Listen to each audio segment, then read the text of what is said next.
Mayor Reynaldo Velasco belied all the allegations and the statements of this town's former mayor Carlito S. Zaplan against him when he was out of the country attending an official function, meeting with the folks of Santa Barbara who are now residing abroad. Velasco, in a recent interview at his office, branded Zaplan as unrealistic and untruthful to his statements and would like to earn the public's attention by telling a lie in order to cover up his lack of performance during his incumbency and instead destroy the reputation of his administration by false accusation against him. Sinungaling. Sinasabi niya, espilahan. We have the record. Lumabas dito sa record niyan. Since 2001, he has never had a single program for school building. Ano sinasabi niya na yung school building sa kanya?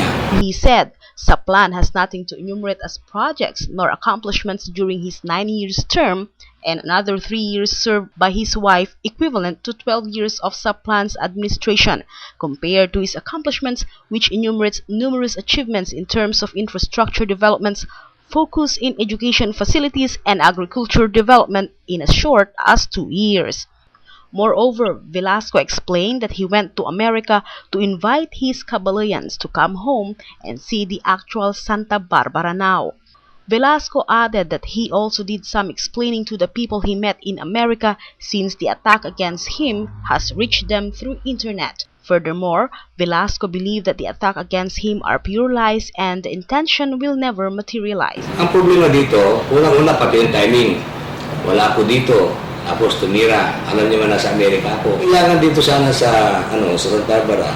Sabihin lang yung totoo kasi ang mga tao dito, yung mga nakakakita, ay alam nila kung ano ang tama. That's why, when I was in the States, I invited all our people there to come. Sabi ko, kasi may programa naman tayo ng Balik Santa Barbara, Pawil Santa Barbara, it is your best time to come, see for yourselves kung ano yung mga ginagawa. Hindi totoo yan. The record will show, he has never had since 2001. Hindi ko pa makita in 1998. No program for school building sa kanila, sa kanilang economic development fund o sa kanilang pundo.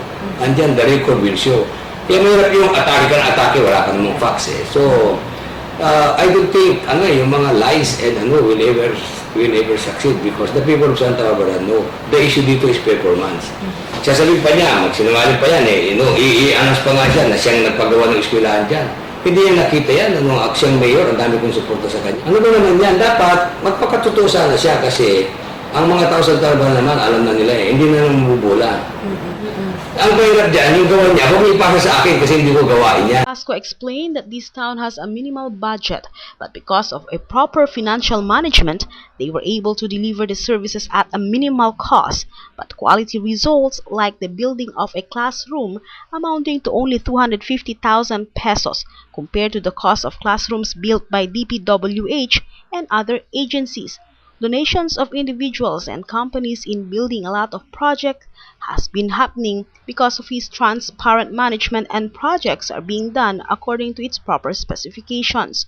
Velasco, however, admits that the beautification of the public plaza amounting to 6 million pesos was an accomplishment of Zaplan's administration and that the Maramba Bridge was a national government project. Meanwhile, in a webcast interview, Velasco said that there is no truth that he was being personal with Zaplan with regards to implementing general rules set for the people of this town. Zaplan, being former mayor, should also pay his taxes to the government, so the local government having no choice but to run after business establishments who are not paying their duties has to stop him from operating his sabungan without paying his taxes first, he said.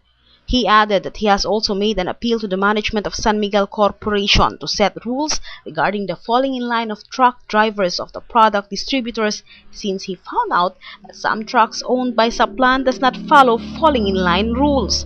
Velasco has also asked the Department of Environment and Natural Resources to put a stop on alleged illegal quarrying of Zaplan in the riverbanks of the said town. Velasco added that the collections collected from this public market under Zaplan's term was not properly accounted for, and the people has the right to know since the people is the one paying for this loan. Velasco stressed on the issue of the airport that he was just fighting for Santa Barbara to be the gateway to the world, and he never said that he will build an airport.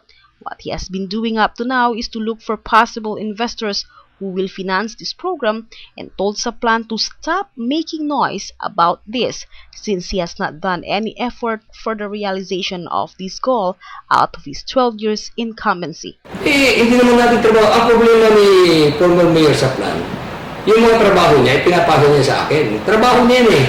Ngayon, babalik lang sa kanya. Velasco challenged Zaplan to elevate his point of arguments and told him to make noise possible if he is around and not abroad. Bringing you facts, Janice Hidalgo reporting.